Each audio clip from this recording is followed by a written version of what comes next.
Section 12-4 is about angle measures and segment lengths that are created in and around circles. Okay, we will begin this video by talking about angle measures. Okay, now chords or segments that form angles will either happen inside the circle or outside the circle. Okay, and we'll look at how those angles are related to the arcs that they intersect. Okay, now it's pretty easy to remember that if they intersect inside, we will add. If it's outside, we will subtract. Okay, and for simplicity, I always think of it as 1/2 of the big arc plus the small arc if it's inside the circle.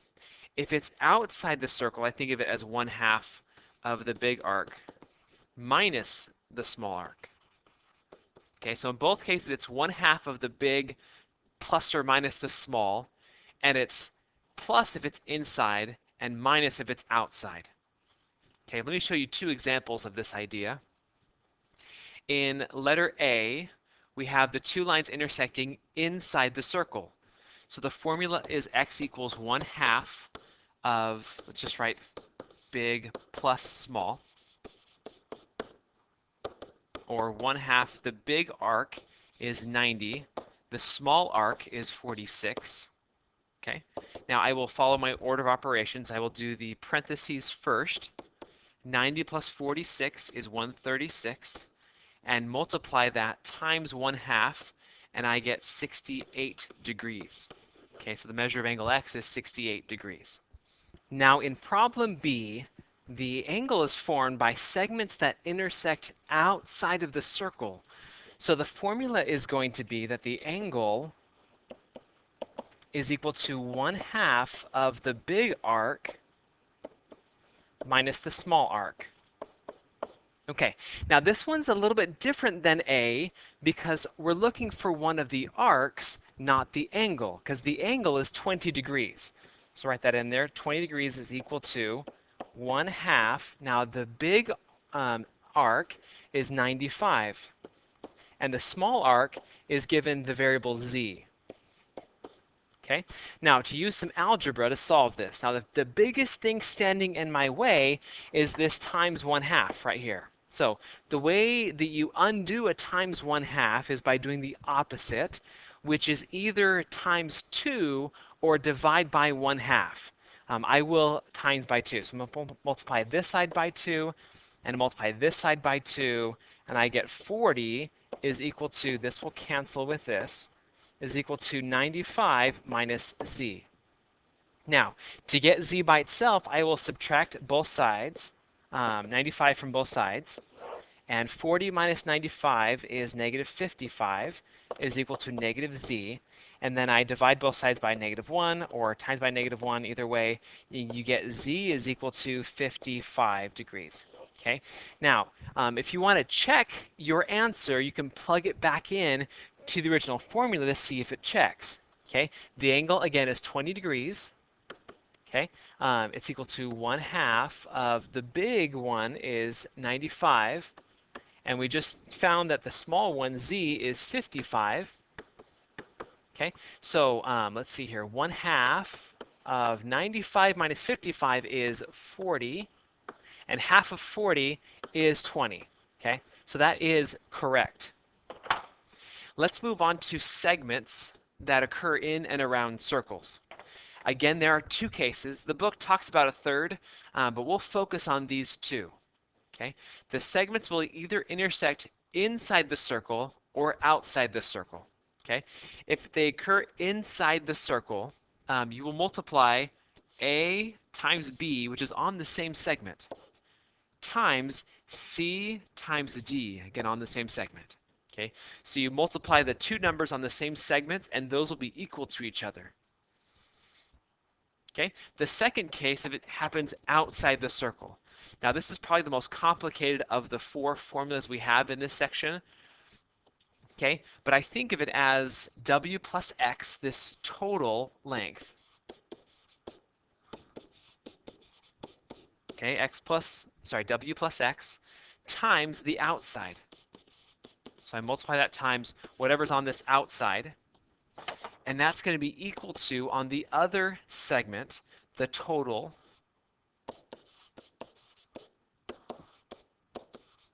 again times what's on the outside. All right, so let me show you an example of each of those. First, with them intersecting inside the circle. Okay, I multiply the numbers that are on the same segment. So 9 times 6 will be equal to 10 times x. And now 9 times 6 is 54. 10 times x is 10x. And then I solve this by undoing times 10 by dividing by 10. And x is equal to 5.4. Okay, pretty straightforward. Now, this second one is the more complicated style, but still, it's total times outside is equal to total times outside. Now, I'll start off with the top. The total is 6 plus 8 times the outside of 6. And that's equal to this total, 7 plus y, times the outside of 7. Okay, I will simplify what I can. I need to use some algebra here. But starting inside parentheses, 6 plus 8 is 14 times 6 is equal to, I can't do anything about 7 and y. It does not become 7y. Okay, it stays 7y, 7 plus y, because they're not like terms. Okay, but I can distribute the 7 into this expression. So 7 times 7 is 49, and 7 times y is 7y. Okay, now 14 times 6 is 84. 49 plus 7y. I will undo the plus 49 by subtracting 49 from both sides. And I get 35 is equal to 7y. I then divide both sides by 7. And y, let me go up here, y is equal to 5. Okay, now we could double check this with the formula that we had before. The total, 6 plus 8, or 14 times the outside of 6, should be equal to, now if this is 5, the total 12 times the outside of 7. Let me double check that. 14 times 6 is 84. 12 times 7 is again 84. Okay, so that works. Okay, here are the 4 formulas we talked about in this section. Again, if the angles intersect inside the circle, you take half of the big arc plus the small arc. If they intersect outside the circle, you take 1/2 of the big arc minus the small arc, and don't forget the 1/2s. Now, if we're looking at segment lengths, if the segments intersect inside the triangle, you will multiply A times B and C times D, and those are equal to each other. Okay? If it intersects outside the circle, you'll take the total segment length times the outside part, and that's equal to the other total length times the outside part.